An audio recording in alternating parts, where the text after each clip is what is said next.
एक आदमी चला, एक आदमी किसी बात पे रुष्ट हो गया और सौगंध खाई कि 1 साल के अंदर 100 कत्ल करूंगा। अनपढ़ों का जमाना था उन दिनों। 100 कत्ल करेगा, याद कैसे करेगा? मुझे अपनी बुजुर्ग माताएं याद है, 10 बना के गिनती थी, 10 रुपए रख लिए, 1 10, फिर दूसरी 10, फिर तीसरी, 1 10, 2 10, 20 हो गया, 3 10, अनपढ़ थी, ऐसे गिनती थी। उस आदमी को भी लगा कि 100 कत्ल तो करेगा, लेकिन याद कैसे रखेगा 100 कत्ल? 1 साल में 100 कत्ल करूंगा, सौगंध खाता। और फिर लगा के उंगली काट के माला पिरो लिया, अगर कभी कभी 10 करके गिन ले। पुस्तकों में ये शख्स आता था। साल का आखिरी दिन बचा, शाम को अपनी माँ को कहने लगा कि माँ 1 दिन बच गया, अभी तक गिने तो 99 मारे, 1 बाकी है। लेकिन लोग तो छुपने लग गए थे। माँ देखूंगा कोई मिल गया तो नहीं मिला तो तेरी गर्दन काट दूंगा, कि संकल्प पूरा करूंगा, 100वां चाहिए, तू तो है ना। माने कहा जा बेटा, भगवान भला करे। जंगल में चला गया, जहां जाता थे दिल से बुद्ध चला। एक गांव से सब आकर के गांव वालों ने कहा कि इसमें मत जाना था, क्यों? क्या इसमें डाकू उंगली मार रहे। जंगल में डाकू उंगली मार रहता, बुद्धदेव किसी को नहीं बचता, आप यहाँ से मत जाओ। महात्मा बुद्ध ने कहा कि ठीक है, तुमने बताया, धन्यवाद, अब तुम जाओ। और बुद्ध उसी जंगल, क्योंकि संत तो कल्याण करना चाहते, बुद्ध उसी जंगल से चले। बीच में जब पहुंचे तो सामने से खूंखार लाल आंखें, हाथ में ऐसी कटार, और आवाज दी कि जाने वाले ठहरो। उंगली मारने आवाज दी बुद्ध को, जाने वाले ठहरो। और बुद्ध तो रुक गए, चेहरे पर असीम शांति, देख रहे उंगली माल को, नजर पे नजर मिलाई और उंगली माल टूटता चला गया। ये कौन पुरुष है? आज तो मेरा नाम सुन के लोगों का पेशाब निकल जाता था। ये कौन है मेरे सामने खड़ा? और कितनी शांति इसके चेहरे पे। और जो करीब गया तो खुद टूटता चला गया। जो मारना चाहता था वो शिकार बन गया, शिकारी शिकार हो गया। जब करीब गया तो बुद्ध ने छोटी सी बात कही थी, क्योंकि उसने कहा था जाने वाले ठहरो। महात्मा बुद्ध ने कहा मैं तो ठहर गया बेटा, तू कब ठहरेगा?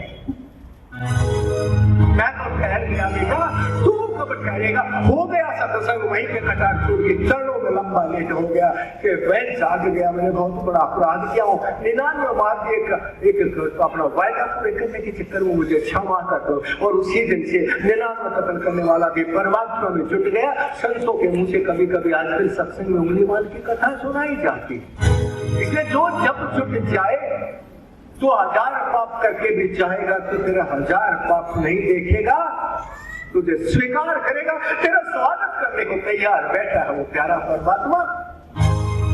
कृष्ण को आखिरी वक्त भी कृष्ण ने कंस को कहा था, कंस आज भी तू अगर पश्चाताप करना चाहता आज भी माफ कर सकता हूँ। वो इतना कृपालु दयालु परमात्मा पिता, लेकिन काश हमारी समझ में आ जाए तो फिर हम रात को जागना शुरू कर दें।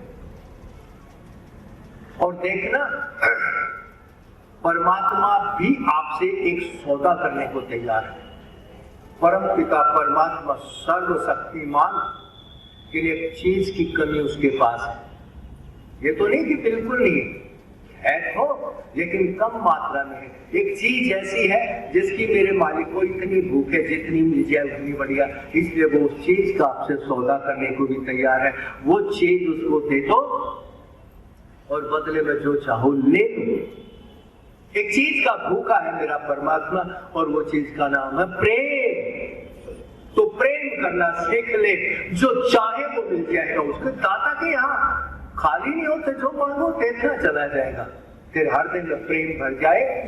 एक सूफी कह रहे थे, श्लोक कह रहे थे, ऐ खुदा मैं तेरी बंदगी करूं ना करूं, तेरे बंदों से प्यार करता हूं। वो नहीं बंदगी तो ऐ खुदा मैं तेरी बंदगी करूं ना करूं, तेरे बंदों से प्यार करता हूं।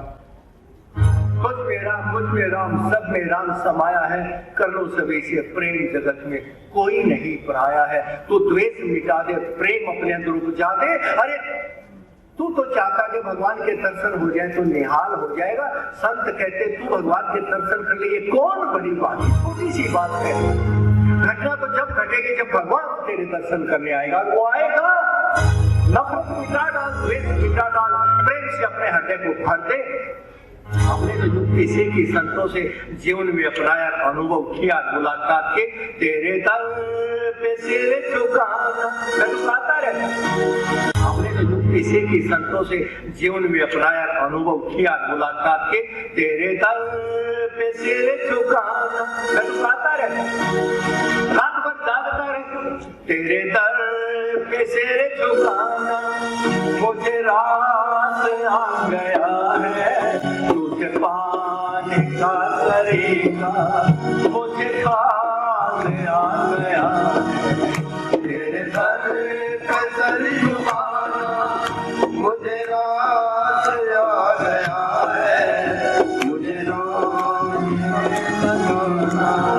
मुझे रास आ गया है तेरे दर पे सर झुकाना, मुझे रास आ गया है तुझे पाने का तरीका, मुझे खास आ गया है।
माँ कहती बेटा सो जा, 12 बज गए।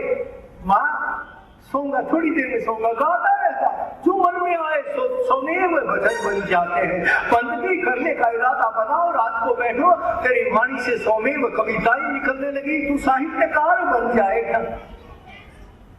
माँ थोड़ी सी देर और पानी, 2 बजे फिर कहती माँ बेटा सो जा, 2 बज गए, सुबह उठना। माँ अभी सोता हूँ, थोड़ी देर हो। 3 बजे फिर माँ कहती उसके बेटा अभी भी जग रहा, सो जा। तब तक तो 3 बजे ब्रह्ममुहूर्त हो जाता, छोटे छोटे पक्षी बोलने लग जाते माँ। और वो बालक कहता माँ छोटे छोटे पक्षी बोल रहे, फिर परमात्मा का भजन कर, मैं कैसे सो सकता हूँ? अब नहीं सोता माँ, सारी सारी रात जगता रहता वो बालक और गाता रहता जो मन में आए। और इसी प्रेम के वश बना आज श्रद्धा से पूजे जाते हैं, वंदनीय हो गए हैं विश्व प्रसिद्ध महापुरुष गुरु नानक देव। नानक नाम जहाज है, एक छोटा सा बच्चा गाते गाते नानक बन गया। कितनी बड़ी संस्था गोल्डन टेम्पल में अगर भंडारा देने की कोई कोशिश करे तो शायद 20 और 25 साल के बाद बनाएगा। कितना बड़ा मानव का जगह को चला गया। रात को तू जाग। इसलिए हम कहते हैं सुबह की उपासना की बात नहीं करते, सुबह की उपासना तुझ पे हरि की कृपाएं करते कि हरि को नहीं मिलवाएगी।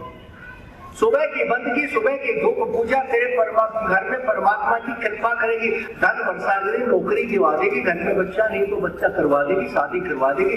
हरि नहीं मिलेगा क्योंकि वो मुलाकात करता है जब तू अकेला होगा, वो भी अकेला होगा, सबके बीच में नहीं। भाषण रात जागो नानक ने तुझको पाया, तुझे पा गई मीरा, चैतन्य में तो प्रगटा तेरा हो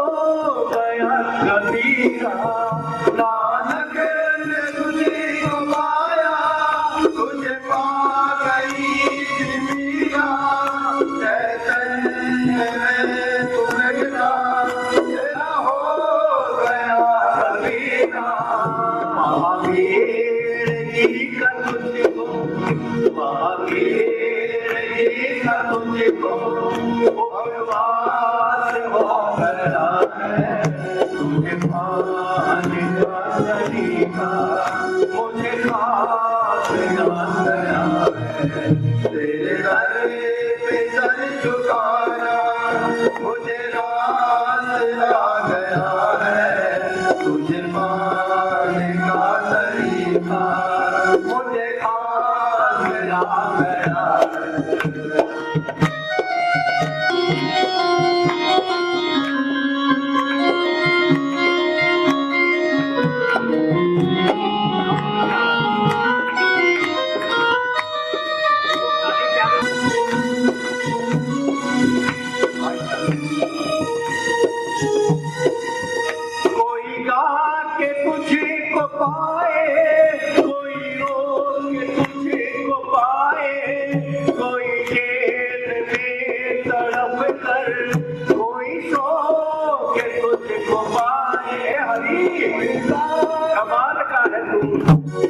किसी को तो तू गाते गाते मिल जाता है, किसी को तो मिलने से पहले रुलाता है, अरे किसी को तो जेल में तड़पा के देवकी के माई मिलता है और किसी को तो सोते सोते मिल जाता है।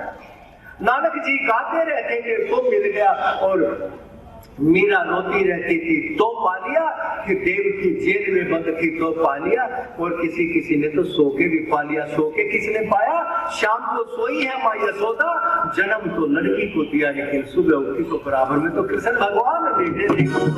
तो सोते सोते भी तो मिलता है, लेकिन एक बात बतानी जरूर हो गई, यशोदा को सोते सोते मिला तो मेरा कृष्ण, लेकिन बहुत बड़ी कीमत दी थी यशोदा ने। ब्राह्मण की पत्नी धरा, उसका नाम, शुभ कर्म परमात्मा की पूजा पाठ में जोड़े। पंडित जी चले जाते आगे पीछे लोगों की पूजा करवाने, वो खेतों में अपनी झोपड़ी बनाए थे, आ रहे थे, लेकिन कोई घर आ जाता तो भोजन कराए बिना नहीं देती, गृहस्थ धर्म का पालन करती थी धरा।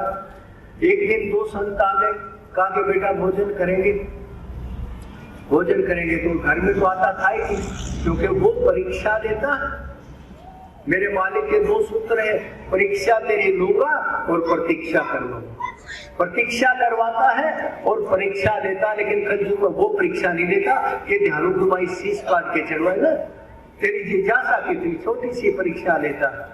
तो वहां पे इसलिए जो हरि के प्यारे होंगे उनको यहाँ आर्थिक तंगी देता, और जिनसे उसे कोई लेना देना नहीं, उनको धन कमाओ कितना, क्योंकि जितना धन बढ़ेगा उतना तुम्हारा अहंकार बढ़ेगा, उतना तुम्हारा पाप बढ़ेगा, उतने तुम्हारे संस्कार बढ़ेंगे, भुगतोगे फिर बाद में। तो कम करता है। तो डरा के यहाँ भी राशन पानी था नहीं, लेकिन संत आए और संतों ने दो ने कह दिया खाओ तो भोजन करेंगे। बाबा बैठो, अभी आए। और बाबा जाना नहीं, तुम आपकी बेटी की सोगत जाना नहीं, मैं अभी आई। और बनिया के पास थे गांव में, थोड़ी दूरी पर बनिया की दुकान थी। सेठ दो संत आए, थोड़ा सा आटा और दाल दे दे, मैं भोजन बना के खाऊंगी। सुन पंडित जी तो है नहीं, बाहर गए, मेरे पास तो पैसे नहीं, वो शाम को आएंगे, कल तेरा हिसाब कर देंगे। बहुत सुंदर थी तरह, अति ब्यूटीफुल। लाला ने देखा, एक तो ग्राहक खड़े था, खैर अभी देता हूँ, एक तो ग्राहक को पार किया फटाफट, और वो तो आटा और दाल मांग रही थी, थाली में देते, परात में रखा, आटा भी रखा, दाल भी रखा, चावल भी रखा, बूरा भी रखा, घी भी रखा, आपको पूरी भर दी लाला ने, और कहा लो पंडितानी लो। उसने परात पकड़ी, परात पकड़ के चलने लगी, क्योंकि कह दिया था पैसे तो है नहीं, पंडित जी आएंगे कल हिसाब कर देंगे। जब वो चलने लगी तो सेठ के बच्चे ने कहा, दुकानदार ने कहा कि धरा यहाँ उधार माल नहीं मिलता, उधार नहीं देता, चकराई। तो मैंने तो पहले ही कहा पैसे नहीं। तो उसने कहा कि पैसे नहीं तो कुछ नहीं, लेकिन कोई और चीज है तेरे पास जो कीमत दे सकती है, 1 मिनट के लिए बर्दाश्त कर लेना एक शब्द। तो कहा क्या है मेरे पास? तो कुछ भी नहीं है। कहा तेरी छाती में ये सतन है, एक सतन मुझे दे दे। गिर गया अपनी औकात से, अब धरा चक्कर में पड़ गई। अगर ये राशन छोड़ दिया तो संतों का वचन ही हो जाऊंगी, भोजन कहाँ से दूंगी, और अपनी असमत दे दी तो फिर बचा क्या? पतिव्रता धर्म गया। देखा तो उसके बनिया के पास एक छुरी पड़ी थी, गले के पास परात रखी, भाग के लपक के छुरी उठाई देवी ने और एक सतन काट दिया, काट के मारा खून बना मुंह पे, कहते पी उठा के बना चल खड़ी पहुंची तो, लेकिन पहुंचने से पहले तो खून टपक आ रहा था। वो वहां गई तो वहां पे दो संत नहीं खड़े थे, वहां तो भगवान विष्णु और माँ लक्ष्मी खड़े थे। और भगवान विष्णु ने कहा कि धरा तुमने मेरे लिए अपने दूध का त्याग किया, मैं सौगंध खाता हूँ, द्वापर में आऊंगा तो तेरे सदन का दूध पीऊंगा, तू मेरी माँ होगी, मैं तेरा बेटा होगा। सोते सोते कोई गा के तुझे